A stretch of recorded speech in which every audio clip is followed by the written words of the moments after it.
Hello बच्चों, तो चलिए इस प्रश्न को पढ़ते हैं। फ्लेमिंग के बाएं हाथ का नियम बताइए। तो यहाँ पर देखो, हमें फ्लेमिंग के बाएं हाथ का नियम बताना है। तो प्रश्न में आगे बढ़ने से पहले इस प्रश्न से संबंधित जो मुख्य अवधारणा है उसकी हम चर्चा कर लेते हैं। तो देखो, मुख्य अवधारणा क्या हो जाएगी। चालक तार पर लगने वाले बल की दिशा ज्ञात करने हेतु फ्लेमिंग का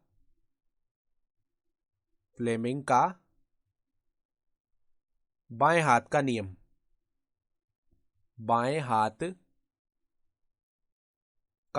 ठीक है। तो अब देखो, फ्लेमिंग के बाएं हाथ का नियम हमें क्या कहता है। तो यहां पर देखो, फ्लेमिंग के बाएं हाथ के नियम के अनुसार फ्लेमिंग के बाएं हाथ के नियमानुसार यदि यदि बाएं हाथ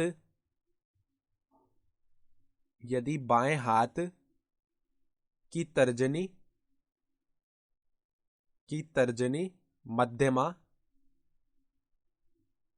मध्यमा तथा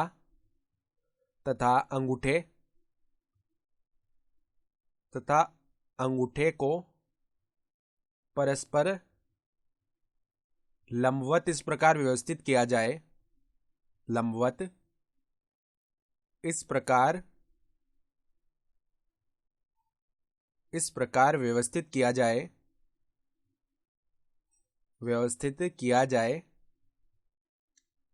कि तर्जनी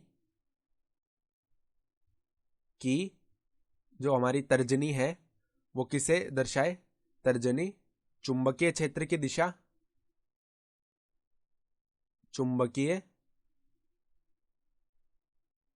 दिशा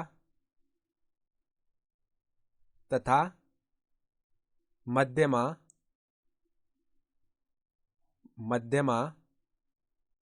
धारा की दिशा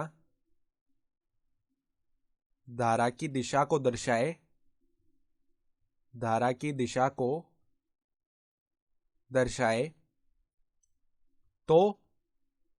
तो अंगूठा चालक तार पर लगने वाले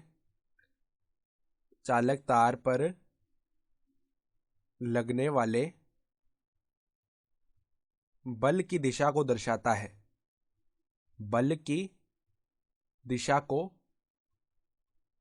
है। यही है फ्लेमिंग के बाएं हाथ का नियम कि अगर हम बाएं हाथ की तर्जनी, मध्यमा और अंगूठे को परस्पर लंबवत इस प्रकार व्यवस्थित करें कि तर्जनी तो दर्शाए हमारे चुंबकीय क्षेत्र को, ठीक है। तर्जनी, मध्यमा और अंगूठे को परस्पर इस प्रकार लंबवत व्यवस्थित किया जाए कि तर्जनी तो चुंबकीय क्षेत्र को दर्शा रही है और मध्यमा धारा की दिशा को दर्शा रही है, ठीक है। तर्जनी तो दर्शा रही है चुंबकीय क्षेत्र की दिशा को और मध्यमा धारा की दिशा को दर्शा रही है। तो जो अंगूठा है वो चालक तार पर लगने वाले बल की दिशा को दर्शाएगा, ठीक है। तो यही कहता है फ्लेमिंग के बाएं हाथ का नियम। इससे हम चालक तार पर लगने वाला बल ज्ञात कर सकते हैं, ठीक है। और यही हमारा क्या हो जाएगा, उत्तर हो जाएगा। तो आशा करता हूं कि आपको ये प्रश्न समझ में आया होगा। धन्यवाद।